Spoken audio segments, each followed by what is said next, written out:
punching the button. Hopefully there's no technical glitches. Yeah, That's the only thing that really slows us down. All right.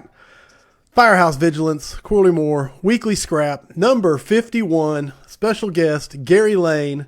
He is a fireman in Northeast Ohio with over 2 decades of experience, regularly instructs nationwide from firemanship in the West, FDIC in the East, and everything in between. One of the original fire service warriors, author of many articles, and just a passionate advocate of realistic training.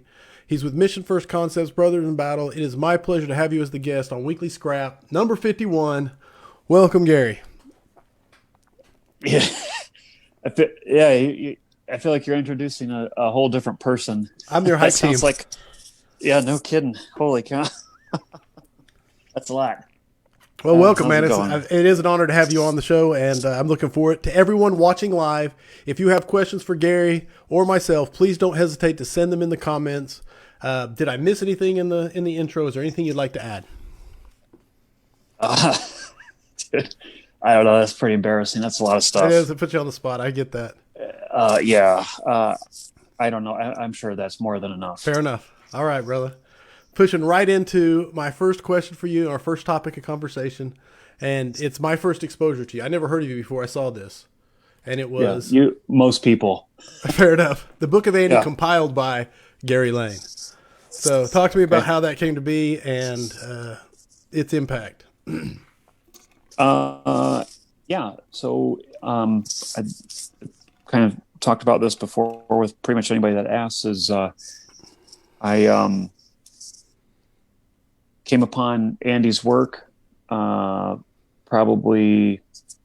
about 10 years into my time in the fire service. Hadn't heard anything about him, and about a decade in, I realized how much I didn't know. Stumbled across it. A couple years later, I was like, man, this would be really nice to have all these articles in one place. And I was like, I just, I can go right on the right on the website, and just there's a thing right there that says print. So printed them out and just started keeping them in a folder. And then I don't know how many I had. I didn't have all of them. And one day I thought, man, I wonder how many of these there are. Right. So I really got into it, really started learning about him, his work.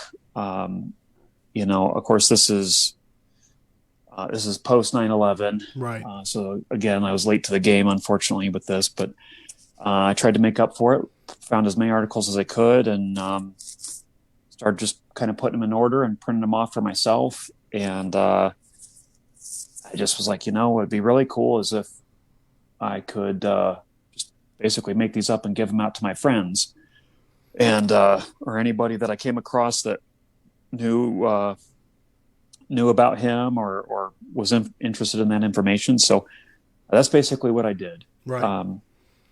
And it kind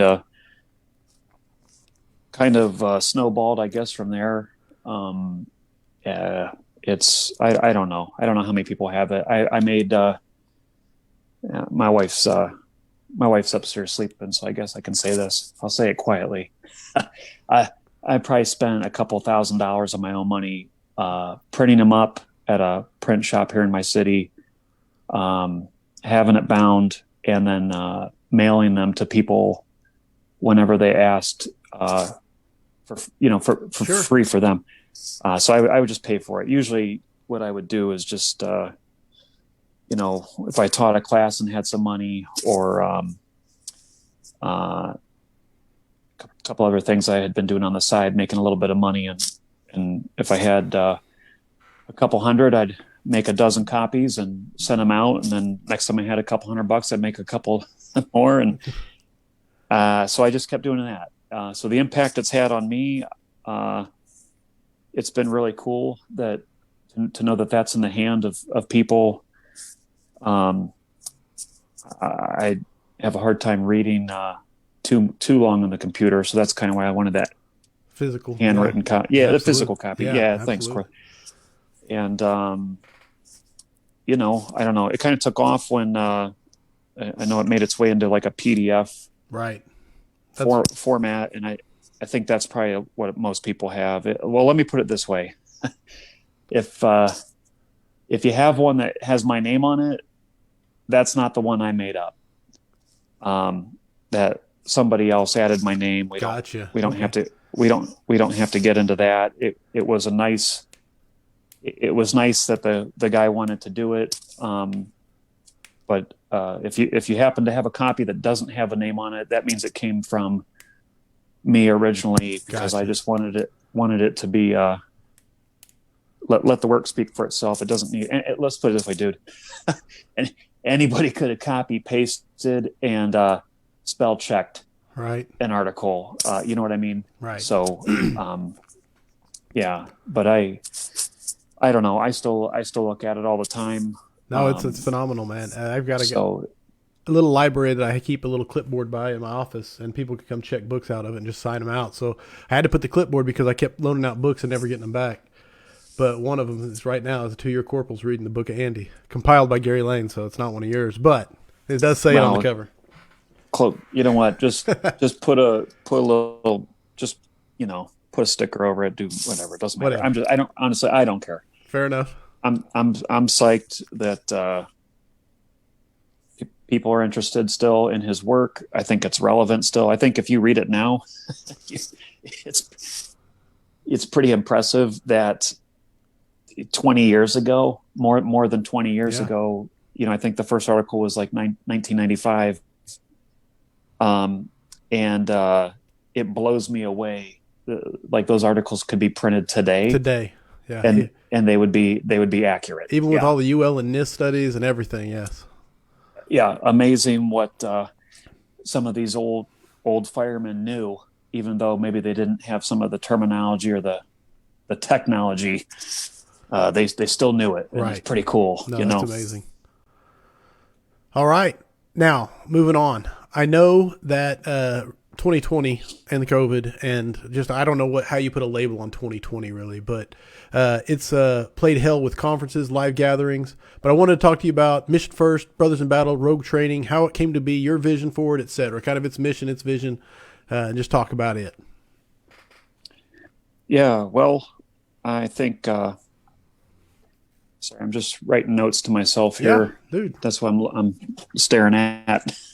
Not just counting my toes. I think the COVID stuff affected myself and the guys I know. All the Brothers in Battle trainings pretty much affected everybody equally across the board. So I know Brothers in Battle had a lot of stuff scheduled this year, and it was just like everybody else. One after another, they kept getting canceled. Yeah, which you can appreciate. We finished out firemanship in Portland, and I don't know if anything else got done somewhere after that, or if that was right around the time things started getting canceled. I think was it. Yeah. So just kind of buckled down and stayed at home, focused more on family stuff and Firehouse life here with what we got going on locally. And then actually just this week, we were out. We did 2 classes. So we did a Brothers in Battle DIY engine class. Nice. Now, so that's officially a Brothers in Battle class now, which is really cool. Something we had done on our own for a few years, and then we came back. That was in Richmond, Virginia, with Perfecting the Craft. Of course, 350 line guys honoring the memory of Brad Clark and losing him. So that was really incredible. So to come out of the COVID break and the very first class you do is that. Right. That, I mean, pretty awesome. And we finished that and went straight to a couple of us went here to Ohio and got asked to just kind of hang out as an extra set of hands, really. And that was with the Oath Keepers conference, right? Up kind of the north central kind of part of Ohio, I guess, up near the lake. So, and those guys did a hands-on training, 2 days, I guess 2.5 days. Cody Trestrail did a lecture the one evening, And then the following 2 days, Saturday and Sunday, was like full on, didn't miss a beat, hands-on training, engine company track, truck company track. And we got to hop in and do a skill station for the engine track. So that was really cool that they had asked us to join them, and very cool. Awesome. So, awesome. Good group of guys. And just, so Yeah. hopefully that's a sign of good things to come. It's good things are coming, and they're coming back. The small conferences coming back, the mid conferences, yeah, all of them coming back. John Spira cool. said, "Hi, Gary," with an exclamation point.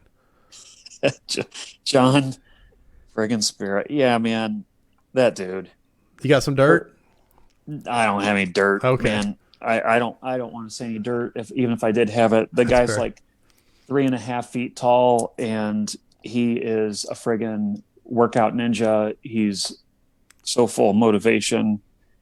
I don't know. He's amazing. He's got a couple extra birthdays that I do. He's a little guy. I'm gonna bust his balls just about his height, because that's the only thing I could possibly get on him, because his I don't know, between him and his personal work ethic and some conversations that I've had with him, how he's dealt with things has been a huge inspiration to me. And then he's got a whole group of guys that I don't think you want to talk shit to them, because they're just going to whoop you. Yeah, they might snap you in half. And yeah, I get that feeling. So, John, what's up, dude? Much love, buddy. He just, I think he's like, John, you're going to have to correct me, but like 50, and he just finished another fire academy, changing departments. It's crazy. I know. It's just. And I'm not talking him up or anything, but I'm pretty sure he kicked some serious butt. I'd stack his mindset against anybody, so there's no doubt about it. So fucking John Spira right here, man. Yeah, hell yeah. Jeffrey Bryant Jr. chimed in and said, "You're the man, Gary. Looking forward to chilling with you next year a couple of times." So, I look forward to that too, Jeff. That'd be great. Fair enough. All right, you have been doing this. Oh, sorry. Go ahead. A little Fire Nuggets love. There you go. All right, you've been doing this a while. It's safe to say that you have a little salty.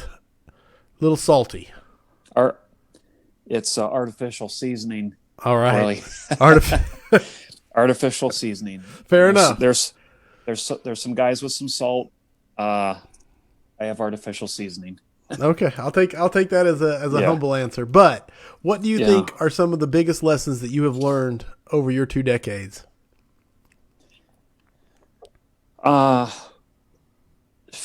Man, just keep your ego in check. Like, you think you're dialed in, you're not. There's always something to learn. There's always somebody that's going to be faster than you, tougher than you, smarter than you, busier than you, go to more fires than you. So there's no reason to get an ego about it. That's probably a huge lesson for me, that a lot of people have just been real humble about sharing that. So hopefully I can somehow pass that on as well. But I started as a volunteer, and with between that and my career job that I've had for a number of years now, pretty wide mix of people. And it's just like, man, the ones that are good, they're just good. And it's because they keep themselves in check. They talk to you like a normal person. They're not condescending. They want to share. They want to help. They want to be better. They want you to be better. And I don't know. That's the thing that's probably been the best lesson for me, is just having that kind of those people be role models for me to look up to. That's phenomenal. No, I love it. That humility mixed with that, keep that ego in check, one and the same almost, and just the motivation being making yourself better, making others better. Yeah. That it in a nutshell? For sure. Yeah, for sure. You should have just answered it. No, I'm paraphrasing here because I'm making my notes. I need my theme music to walk around behind me and just like mute me and give me the paraphrase closed caption of the version. Random stream of consciousness that is Gary's brain. Yeah, we could shorten this whole thing to about 6 minutes. So let me ask you this: what would the theme song be? What would the theme song be? Yeah, Yeah, that's easy. AC/DC, Dirty Deeds Done Dirt Cheap, I like it. Dirty with a Deeds. with without a doubt, man. Yeah, All right, I like it. I didn't know if it'd be like a dum dum dum, like the little bass line just running back there, but I like Dirt Cheap. Okay, yeah. it's safe to say that you are a huge fan of the basics, the fundamentals. So talk to me about your training philosophy. That just basically your approach to training. Uh, make a lot of mistakes. Just try anything. I don't care how stupid it is. Make a lot of mistakes. Ask for help. Ask a lot of questions, and then just keep trying. And then no matter how much I feel like I probably suck at something, you're watching a video and guys make it look so easy, and you're like, dude, I can't even bend my hip that way. I don't know how they, and so, for me, it's just kind of like just just keep grinding.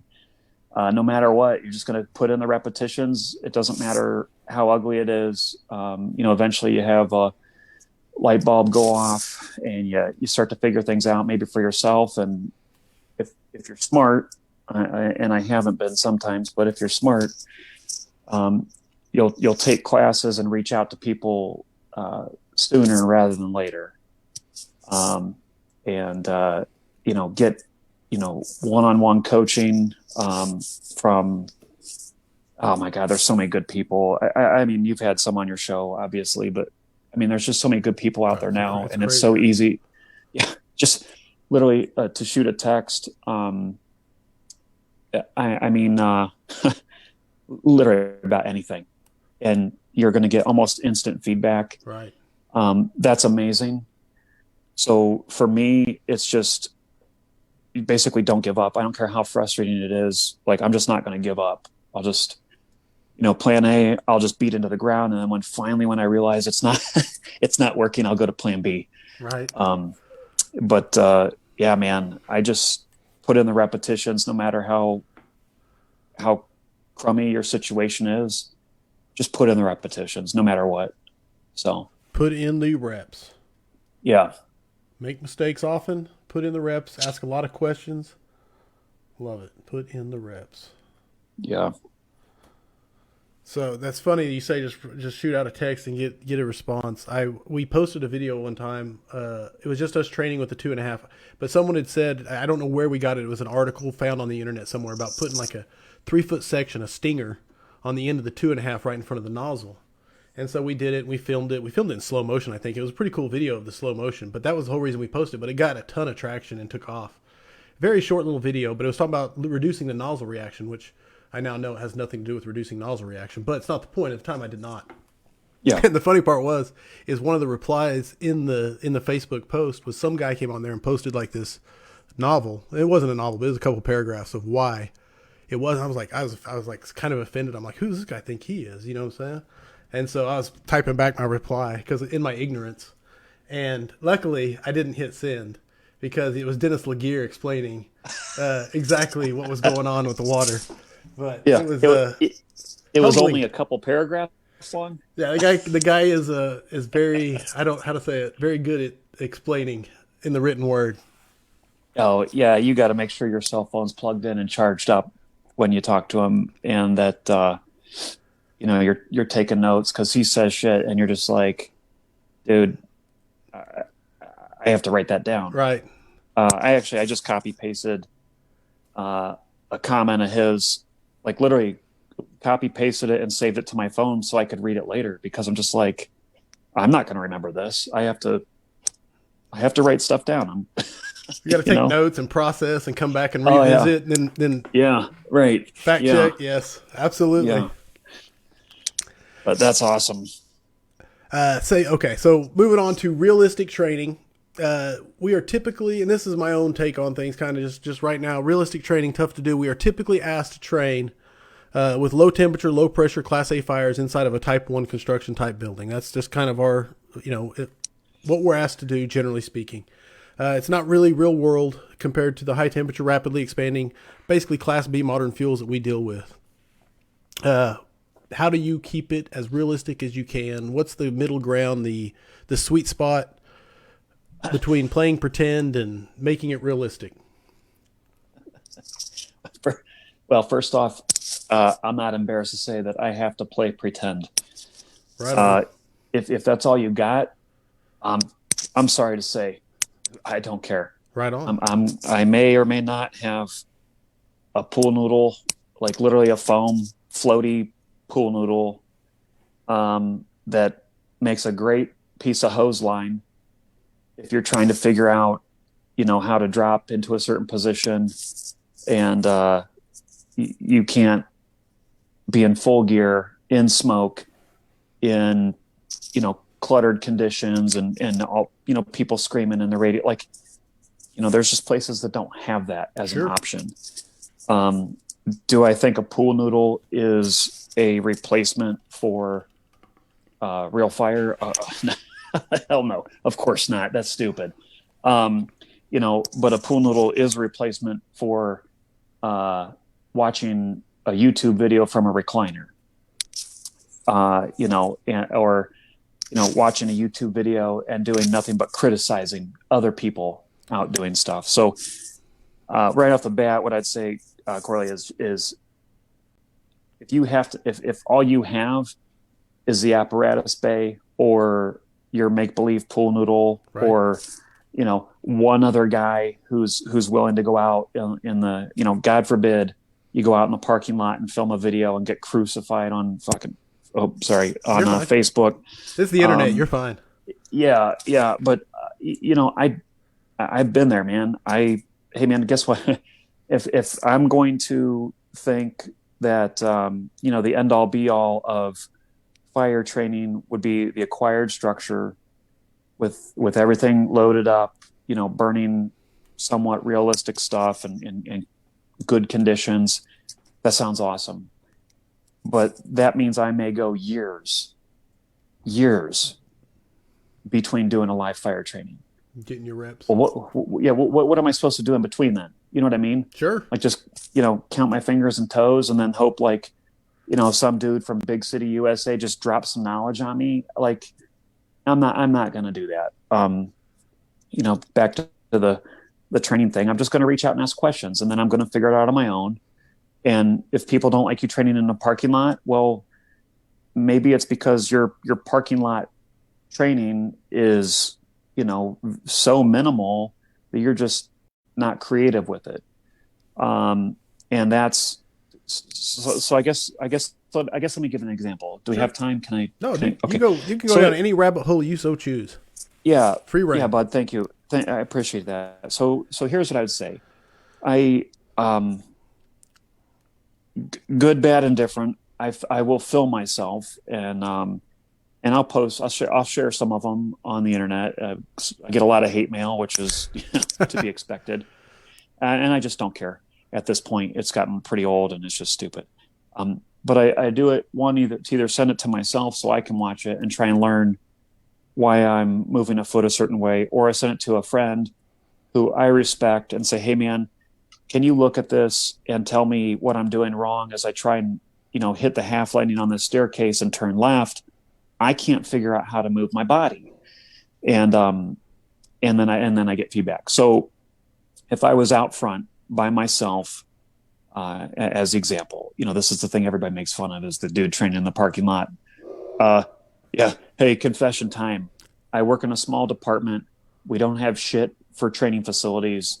And sometimes I'm in a parking lot by myself. Sorry. Like, get over it. Hey, get over it. At least you're out there. Yeah. So here's what I would say. You go into the training with a goal. My training in the parking lot isn't to replicate a live fire, blacked out high heat condition, all these things. My training in the parking lot would be to practice maybe a couple things. So as an example, let's say moving a hose line. So I would practice being quick to move from one position into another. And in my mind, I'm imagining or visualizing, that makes it sound more professional. You don't want to say pretending, because now you sound like whatever. Let's play So pretend. I'm visualizing success. Right on. Yeah. Listen. Okay. So basically in my mind, I'm visualizing, hey, this is a hallway. There's a room off of it. I have to open the line. I'm like most of America, probably on the nozzle. Hit and move is my comfort zone. Right. And, up until a few years ago, it's what most people knew. So how can I transition from hit and move quicker? So I'll focus on full open, whatever pattern. And then when I shut down, it's one scoot and reopen. So I'm not good at a single person push while flowing. So I'll practice in the interim until I get good at the push. I'll practice this other thing. And then I might add in one turn. And in my mind, I'm picturing, let's say, a left turn into the bedroom. So off the hallway, I hit and move. And I'm trying to keep my nozzle basically closed for, let's say less than 2 seconds before it's fully open again. Right on. And so I'll practice that over and over. And then I practice the 90-degree turn. And then I would practice transitioning to a very rough scoot with a focus on going, let's say, out of the hallway, past the door threshold by a foot or two. So you're talking probably a grand total of about 4 feet. Right on. So all said and done, I've moved 10 feet, right, in a parking lot. And if anybody has an issue with that, I understand. I have an issue with it too, but my chief isn't going to drop $5 million in my lap so I can build a Connex City and burn our balls off for the next couple decades. Right on. So this is what I do that. And no, and the fact that you're doing so, the fact that you have, if and this goes for everybody, if someone is sending you hate mail or making it means you're doing something right. As a general rule, because at least you're doing something. Yeah, and I listen. I'm not. I like visualizing. I haven't better always. Too. I did like that. Go ahead. Yeah. So I was out front pretending the other day. I was out front playing fireman the other day, which that's about what it feels like sometimes. I haven't always been good at stuff. I've definitely lashed back at some people that have tried to mess with me. So I make a lot of mistakes as well. Technique wise, I mean, you're trying to figure out stuff on your own, and you have, you think you've got something figured out. You don't really. You have no idea. If you're not on Facebook 23 hours out of the day, you have no idea what's going on in other parts of the country. At least I didn't at certain times. And so you doing it. You get into some embarrassing things, and I definitely have. But you live and learn and just move on. Right on. Keep that ego in check. Get right back to your lessons learned. Yeah. And I would tell you, man. For guys that are trying to sign up for classes, when you talk about the realistic fire classes specifically, I would give a little shout out. Is that allowed? I don't know. I'll tell you what, man. Here's the deal. This is the best part. I have no sponsors. I don't sell anything, so you can say whatever you want. Sweet. Yeah. Awesome. So FDTN, Fire Department Training Network, it's just a little bit outside of Indianapolis. Jim McCormick's place. If you are a guy who has to pay for something yourself and you want it to be worth your money and you want it to be live fire, I would put that either at the top or near the top of your list. Okay. FDTN, Fire Department Training Network. Yes, sir. So FDTN is, it's Connex based buildings, but it's basically like rolling into a small city. Nice. It's incredible. And the instructors there are, come from around the country. These are truly salty guys, unlike myself. Artificial seasoning. Yeah, I've got that on. Yeah, I got the artificial sea salt lockdown, no problem. But if you want true seasoned dudes, that is a place to find them. There's some extremely solid instructors out there. The classes and stuff. I mean, they set up some of the fires, and it gets very uncomfortable. It's what I would say. Right on, right on. And I don't know. I'm sure there's other places, but I've been fortunate to be out there a handful of times, and it's pretty incredible. And Sweet. the logistics that take place to pull off the number of fires, the hot fires, it's amazing. Very So cool. I would say put that on your radar. Absolutely. In fact, I'll reach out to Jim McCormick, see if he wants to come on the scrap and just talk about it. So Yeah, and you want to talk to a guy who's got training, a training mindset, training dialed in, a guy who's all about the basics. Get Jim McCormick. Yeah, 100%, dude. Yeah, Okay. absolutely. I'll reach out. I Is promise you. just and he's no BS either. Right. He's no BS. So yeah, He's going to be a the little real bit deal. candid. He's professional. Okay. He's professional, but he's just one of those guys, and you meet him and you're kind of like, hey man, I thought you'd be taller. And then you're just like, oh, maybe I'll just keep that to myself because I'm pretty sure you're just one more guy that could kick my ass, you know? So he's solid. Right on. His whole crew. I don't want to kiss the guy's ass too much here. Fair enough. He's probably got something. I don't know. The drinking water. The drinking water isn't cold enough. There you go. There you That's go. it. Okay. There's your slam. There's a slam. We got John Spear. Now we got Jim McCormick. We'll hit everybody soon. Yeah. The training officer chimed in and said, solid, humble dude. I'm assuming he's talking about you. Probably Jim McCormick. And Hannah Elliott said, I'm late to the party, on duty in parentheses. But what I've heard is absolutely awesome. So there you go. Got you caught up on some comments. Thank you.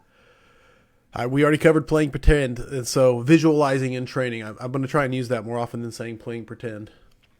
The pendulum is always swinging in the fire service. There's no doubt about that. It goes from one side to the other and back again. And no telling, depending on what we're talking about.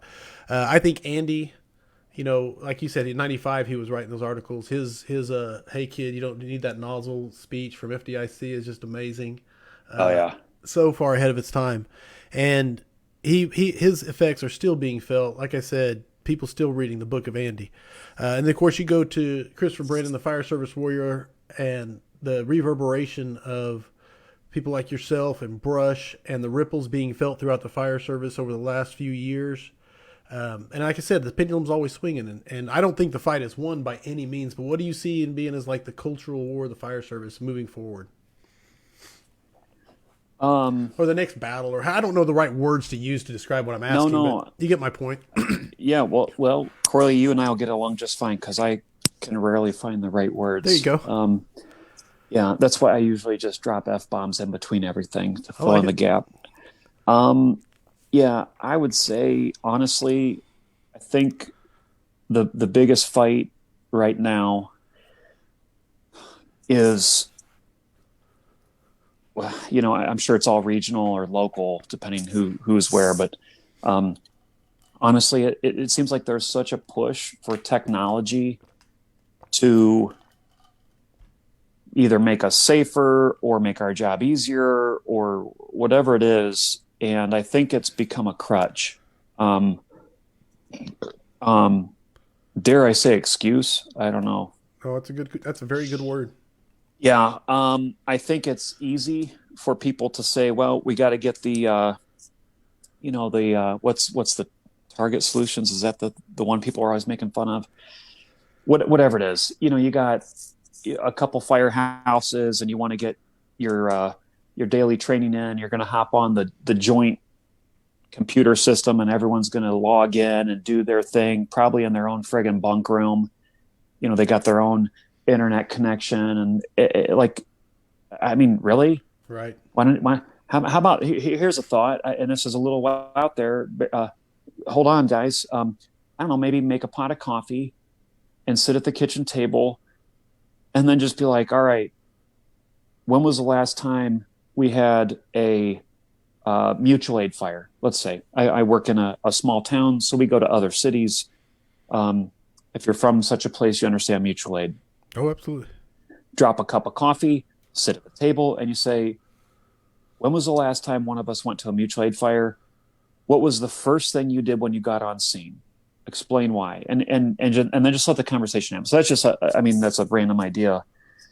But over a cup of coffee, you have a realistic situation that people are then going to now start remembering and recalling and saying, yeah, we had that problem switching to their radio channel. Well, I didn't even know what channel. And then well, where do you carry your radio? Well, I carry it here. Well, why do you carry it like that? Well, why wouldn't I? And you're like, oh, here's the problem.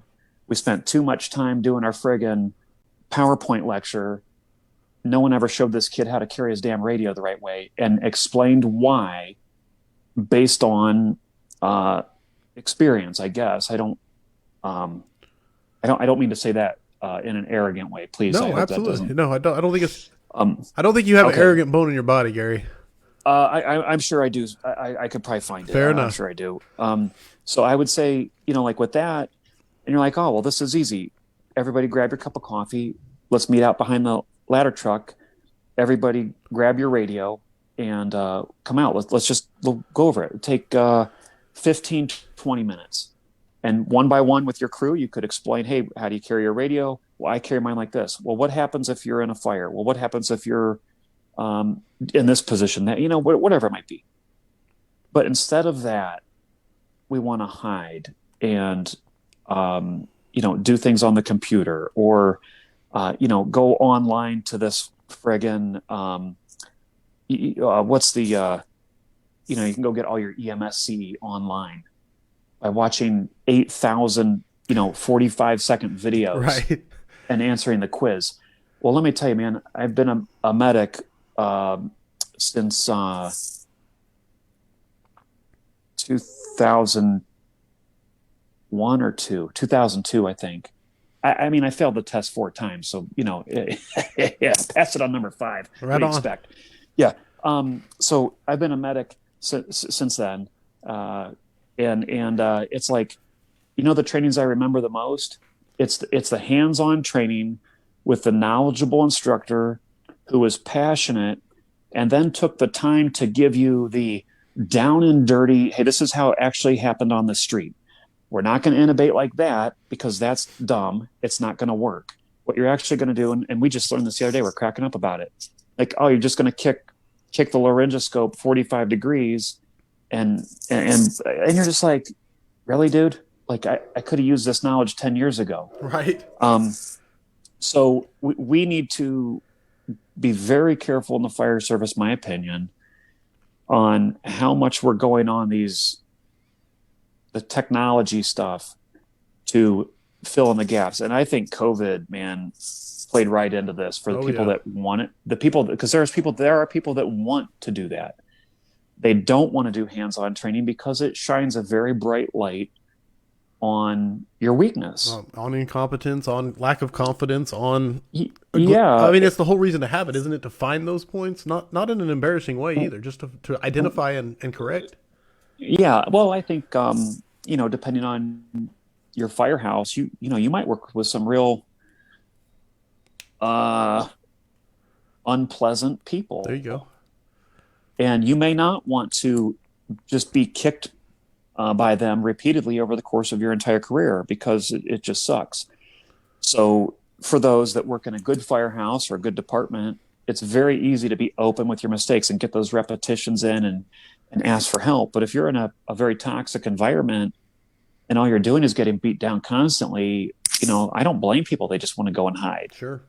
But then again, I grew up skateboarding, and the only time we ran to hide was when the cops rolled in, dude. Other than that, we don't give a fuck. Like, I'm going to try this trick in front of my buddies 100 times. I'm going to fail at it 99 times. Right. All the while, they're just making fun of me. and then of course they're also trying it and they're also failing along with me. Oddly enough, John Sparrow's on there. I hope maybe he's still on there, but when you suffer together as a group and just embrace it, that creates a lot of trust. That creates a team. Oh yeah. And if we're actively avoiding that, in skateboarding, there's no way to avoid it. You can't take an online skateboard test.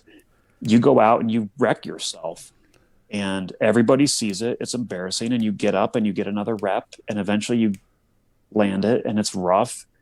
You land it again, and you do it 1,000 times, and eventually maybe you get okay at it. I was okay at it. I wasn't good, but I think that ingrained in me some of that work ethic, and I think God help you, for the people that are in that toxic environment, just keep grinding. I don't know what to tell you, man. Keep grinding and look elsewhere for like-minded people and motivation, because it's a pretty awful place. All right. That's awesome, man. What the hell? Yeah. What was the question? I don't even remember. It doesn't matter. It was a rabbit hole. This is what the scrap is. That's why it's called the scrap. People say, why is it called the scrap? I'm like, because kind of like it's like the leftovers, like scraps, but it's also like a scrap, like a melee. But, anyway, that's the whole reason for the scrap. But no, Dustin Simmons says, I got to train with Gary this past weekend. Dude is full of knowledge, so humble and so funny. And he threw one of these. So there you go. Yeah. Awesome. The training officer came back to clarify his comment was for you, but Jim as well. He did qualify. William Seeley asked, what advice do you have when the officer is afraid to make mistakes during training? Therefore, he or she and their crews never train. Man. When does this show time out? Because this is like 2-hour conversation. Oh, yeah, you ain't kidding. Yeah, so one, just understand it's going to happen. Period. It's going to happen. You may not have control over it if you're not the officer, or whatever it is. It's outside of your control. So right off the bat, you have to understand that. So what can you control? So you go to them, hey, Cap, Lieutenant, a Sergeant, I don't know, whatever your guy's name is. Hey, dude, are you going to do anything today? And they're like, no, not really. You were, we're on COVID lockdown. We're not supposed to do anything. Whatever the excuse, the flavor of the month is. Right. Yeah, there's always one. And you're just like, oh, okay, well, do you have anything planned for us? Nope. It's self-study. Is that what we're supposed to say? Right. Self-study. Yeah, we're doing self-study today. Right. Well, I'm going to self-study for a little bit, if you don't mind, out in the truck room. And again, this is because I've dealt with some issues during my time, and from several different sources. It is what it is. So you have to learn to circumvent without breaking too many rules or destroying stuff. But you're going to have to learn how to circumvent that. Now, what I would say is, if you can at least go to them ahead of time, be like, hey, I would really like to do this. Is that going to bother you if I go out and hook the hydrant and move the hose around a little bit for a while? And then, of course, most people would be like, well, how long are you going to be out there? I don't know. How about an hour? Is that okay? And then, they'd be like, yeah, that's fine. Because, of course, they just want you, get out of here. You're about. Quit shining the light over here. Yeah, exactly. Right. Or you say, hey, anything on the plate today, boss? And they're like, no, not today. We're whatever. Okay. Hey, if you don't mind, I'm going to be out in the bay after we get done with house chores and the rig checks and whatever. I'm going to work on a few things, if that's okay with you. Yeah. What are you working on? He probably won't even ask. Let's be honest. Yeah. And then you go out and so again, back to you don't have the live fire thing. You don't have a whole bunch of vacants that you can just go do whatever. So you are stuck in the bay. You're stuck in the parking lot. You're stuck. Let's just fucking call it. You're stuck. Well, what can you do? One, you can practice masking up, because masking up is probably one of the things that buys back the most time. Nice. Easily you can buy back 30 seconds. Most people that practice can easily buy back a 30-second chunk of time. Some guys even more. That's a huge thing. You can practice. I mean, this is how ridiculous I get. I've practiced undoing my seatbelt and how I get out of the rig because a certain rig has a certain seat. You get hung up if you do it a certain way. I don't want to get hung up and look stupid. I don't want to get hung up and slowed down. I literally break things down to that level, and it's ridiculous. It's so embarrassing, dude. I mean, people walk out and at my firehouse and they're like, "What are you doing?" I'm like, "Oh, just kind of messing around here, getting out of the seat." And they're just like, "You're an idiot." I mean, I'm sure that's what they're saying. I don't. So what I would say to anybody, if you're struggling with that officer, is do whatever you can. Keep grinding away and chipping away, and just be like constantly be like, "Hey, I'd like to try this out. Is there any way you could come out and help me for a minute? Hey, boss, I know you're busy. I was out here doing a drill real quick. I wondered if you could come out and if you would mind videoing me." And they're like, really? Like, it'll only take a minute. Well, secretly, it's probably going to take 10 minutes. That's the goal. Right. And maybe it's not the officer, but it's somebody else. I've done this so many times. The guys are on my tricks now. Because eventually what the goal is to get everyone else to spend just a little bit of time out there. And I would take anything, even if they don't participate in the drill. I mean, at some point you get pretty desperate. I would take anything, just their presence in the room. And so let's say my officer, and he doesn't want to train. And I'm like, well, I'm going to go out and practice masking up. And then I come back and I say, hey, Cap, I've been practice masking up. Would you mind coming out for a few minutes and watching me? And if you don't mind, could you video me? And then I'd like to hear if you have any tips. What you think would do better, yeah. Yes. Now, if you're in a real toxic place, of course, the guy doesn't give a shit. Yeah, just let me get this over. Yeah, I don't really. It looks pretty good to me, kid. All right, I'm going to go back in and work on my TPS reports. I don't know what they do. The Price is Right okay. is on, yeah. Okay, but here's the thing. And this is, I get a little bit wacky there, Corley. So follow me on this, okay? Okay.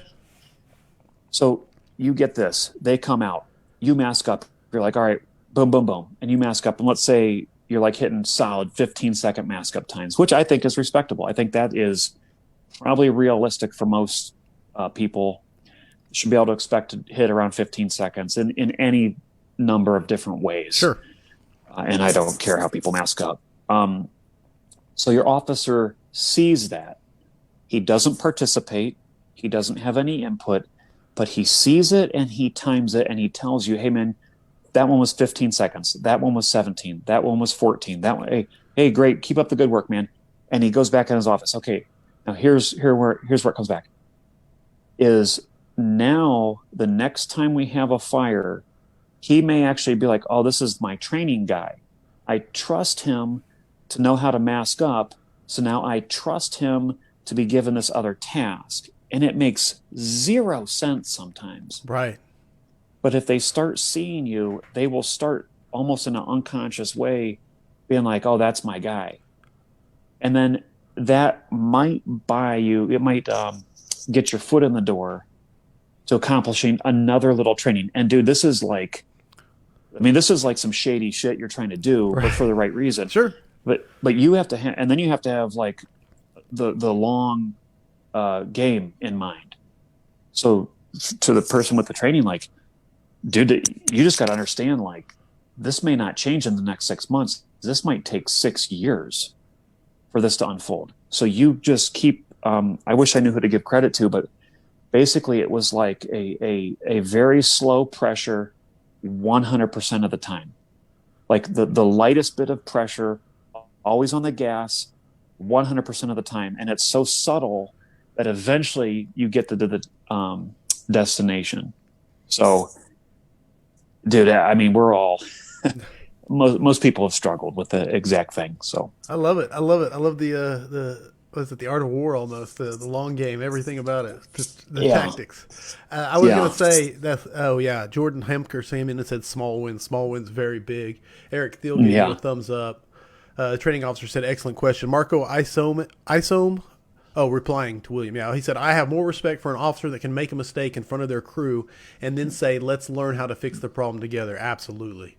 Yeah, I agree. We need more officers that were willing to do that. There's no doubt about it. One thing I will add, if you are stuck in that toxic environment, and Gary touched on it immensely, which is keep grinding. It is hard to keep your fire going when you're in a suffocating environment, when there is no oxygen. So go out and find some oxygen. Find the local branch of the Fools and get with those guys and let them recharge your batteries. Plug into podcasts like The Scrap, Fit to Fight Fire. There's so many. I don't want to even start listing things because I'll forget stuff. But get like-minded people in your life so that you can stay fired up, because it is hard to stay fired up when you are being smothered in a toxic environment. So anyway, wanted to add that. Moving on. I always like to ask, and thank you for the questions, everybody watching right now in the comments. Makes the scrap. I love it. But I want to move back to Gary and say, I always like to ask the guest if they have a book or books that they think firefighters should read. I'm a huge reader, so this is where I build my reading list from. Well, so I got this. Actually, I got this out just in case this came up. So I pulled these out of my backpack. So just real quick. So I'll tell you real quick. Go ahead. One, I got my own thing that I write my notes to myself in. So I carry that around. An actual journal. Yeah, well, you might be the first guest who has shown a journal on here. That's awesome, man. Yeah, you want to see pull out a drawing? I don't know what's in there. Nobody wants to see it. Trust me. Okay, we'll get the Book of Gary going. Okay. Yeah, right. It'd just be a bunch of swear words, and I don't know, dude. Not worth it. Okay. So I got this one. So real quick, back to the books. Small Unit Leadership. Yes. I haven't read it yet. I haven't read it yet. I just got it. Colonel Malone, Dandridge Malone. Small Unit Leadership. Haven't read it yet, but that's in my bag right now. I have carried this for quite a while. Musashi's Book of Five Rings. Fantastic book. Nothing to do with the fire service specifically, but there's a lot of things you could definitely relate to. Really, really a cool book. Awesome. You mentioned Chris Brennan and the Fire Service Warrior stuff. Here's Meditations by Marcus Aurelius. Maybe a little philosophy in your life could benefit. I know it could me. And then if you need a good bookmark, well, you just get your, Father's Day card from your kids, and perfect. Their little picture there. So, yeah, man, that keeps you balanced if you grab something like that.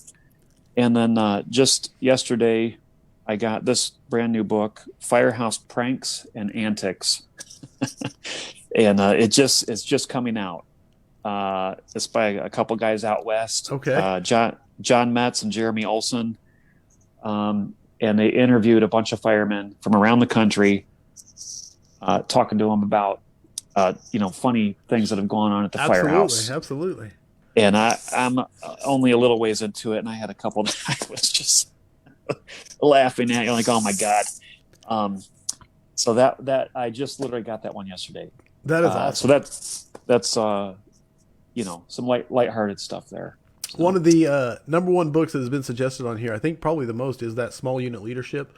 So I finally got a copy of it, and I am currently halfway through it. I mean, literally, that's the book I was reading this morning, and I'm telling you right now, dude, I don't think I've ever, it's not a very big book, you know what I'm saying, as far as it's not super dense, but word for highlight, I think it's the most highlighted book I have ever touched in my library, as far as just the amount of words versus how much of those words I'm highlighting. The ratio of highlights to words is what I'm trying to say, is immense. Yeah. So it's solid.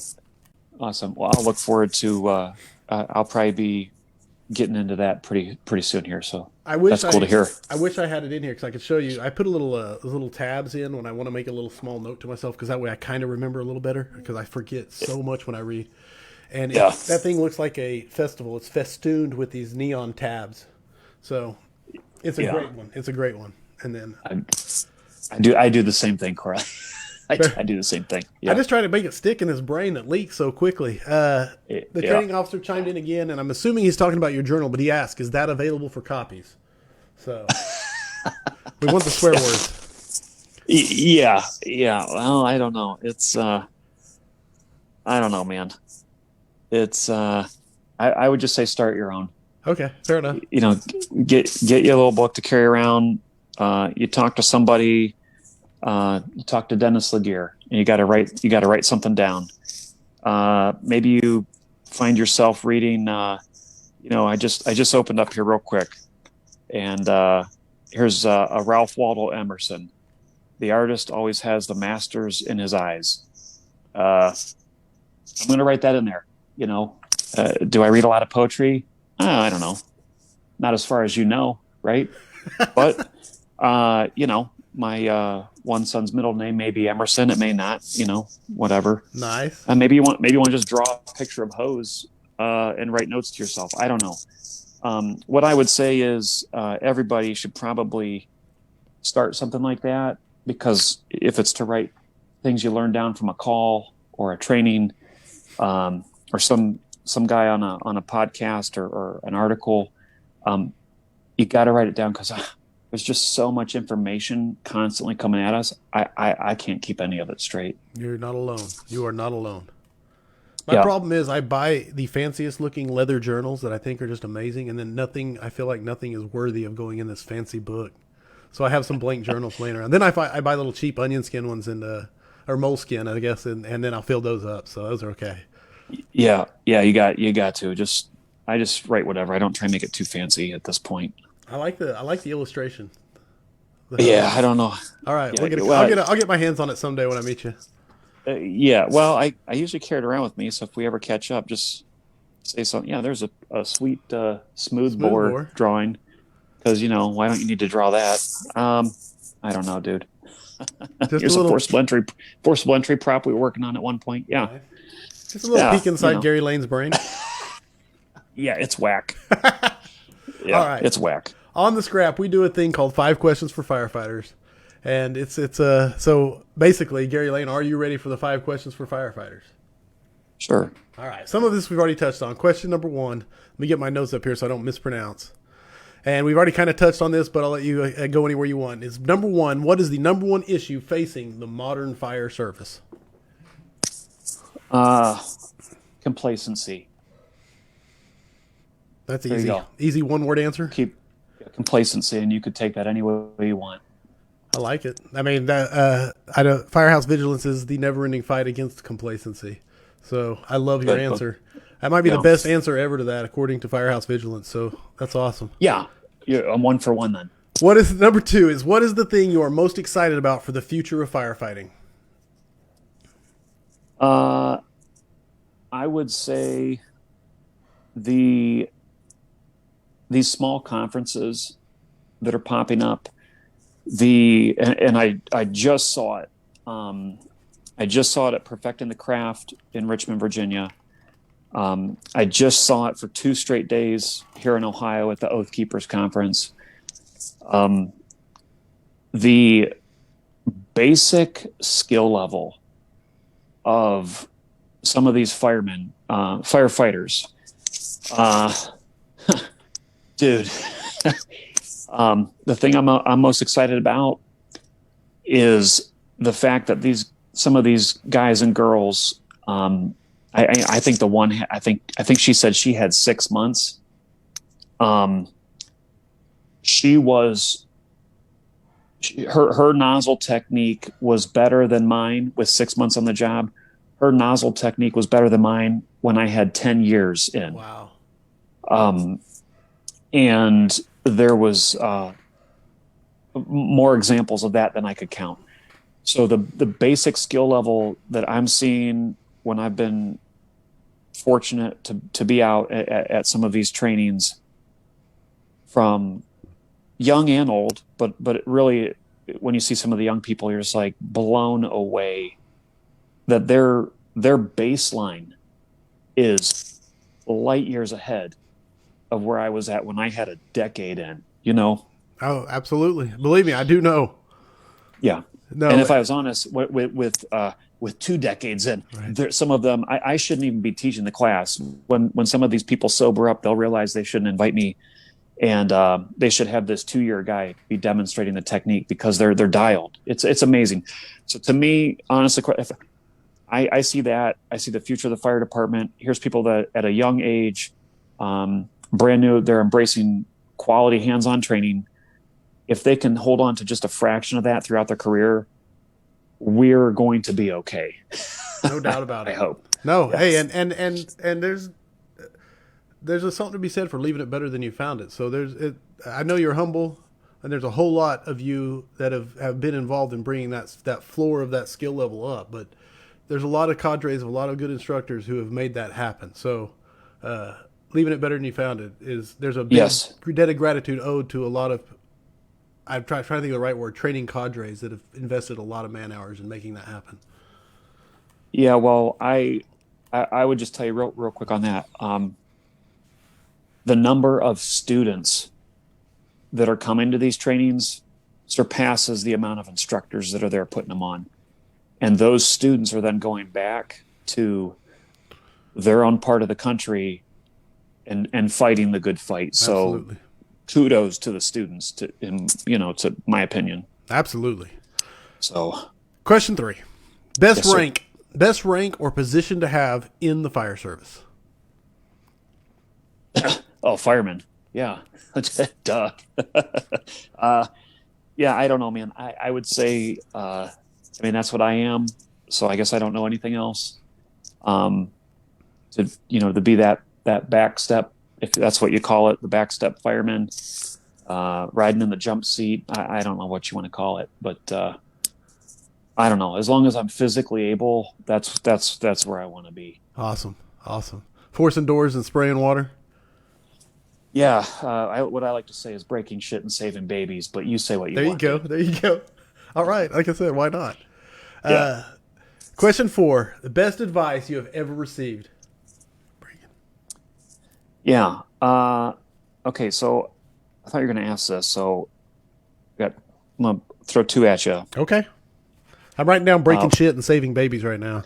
You can quote me on that. I've been known to, yeah. That's going to be on one of the next Firehouse Vigilance memes. Yeah, boom. There it is. What do you plan on doing today? Well, I was going to break shit and save babies. What's the problem? Yeah, so here you go. I'm going to actually just read you a quick quote. And is it a bit of advice? Not necessarily, but I'm taking it as advice. And it wasn't said to me. It wasn't even by someone at my department. He's actually a captain down in North Carolina. I don't want him to get a big ego, so I'm not going to say his name. But he relayed a message that he had some issues, and he said basically he turned around to the guys on his crew afterwards, and he said, "I'm going to say this once and only once. Whether we go 2 blocks or 2 cities over, when that parking brake hits, you had damn well better be ready for war." And that right there, I was like, yeah, I'll just go right ahead and write that down. I like it. So when you talk about getting some advice, this isn't like philosophical wisdom, but that little statement really sets the tone for mindset, and sometimes I think that's what we need. And I'm gonna follow that up with one that people probably are familiar with, and that's expect fire and expect victims. And if you can pass that along to your people, to a probie, to try and keep that mindset alive, I think that's the best advice you can give the firemen. So, especially the mindset of that too, man. Just expect fire, expect victims.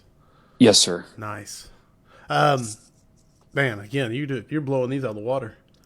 I don't know about that. Number 5. Here Yes, we go. Backstep firefighter Gary Lane. Heavy fire and tenable space. Would you rather be assigned to the nozzle or first in on VES?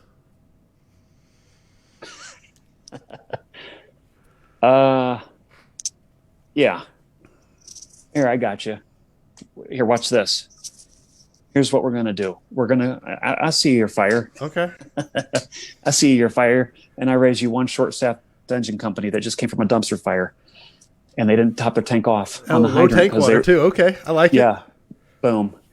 And here's what's going to happen. I want to be first due, and I want to have the nozzle, and I want to make the door, I want to make the stairs in the hallway, whatever it is, and get that initial knock.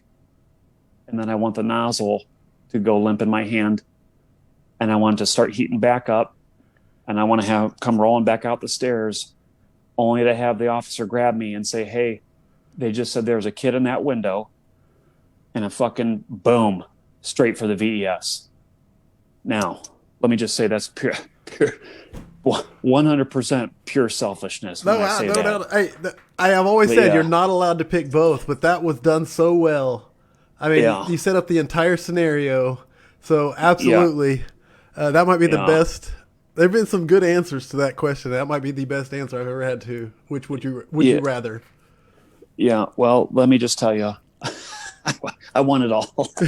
So, yeah. Sorry. Hey, if there's something expect fire, expect victims. And if there's something you want it all in, that's the guy I want riding back step. And so the guy who wants it all. Yeah. I'll touch on a few more. Sorry. Just like me, only with more experience and more muscle. There you go. Again, you'll be all set. He's downplaying himself. The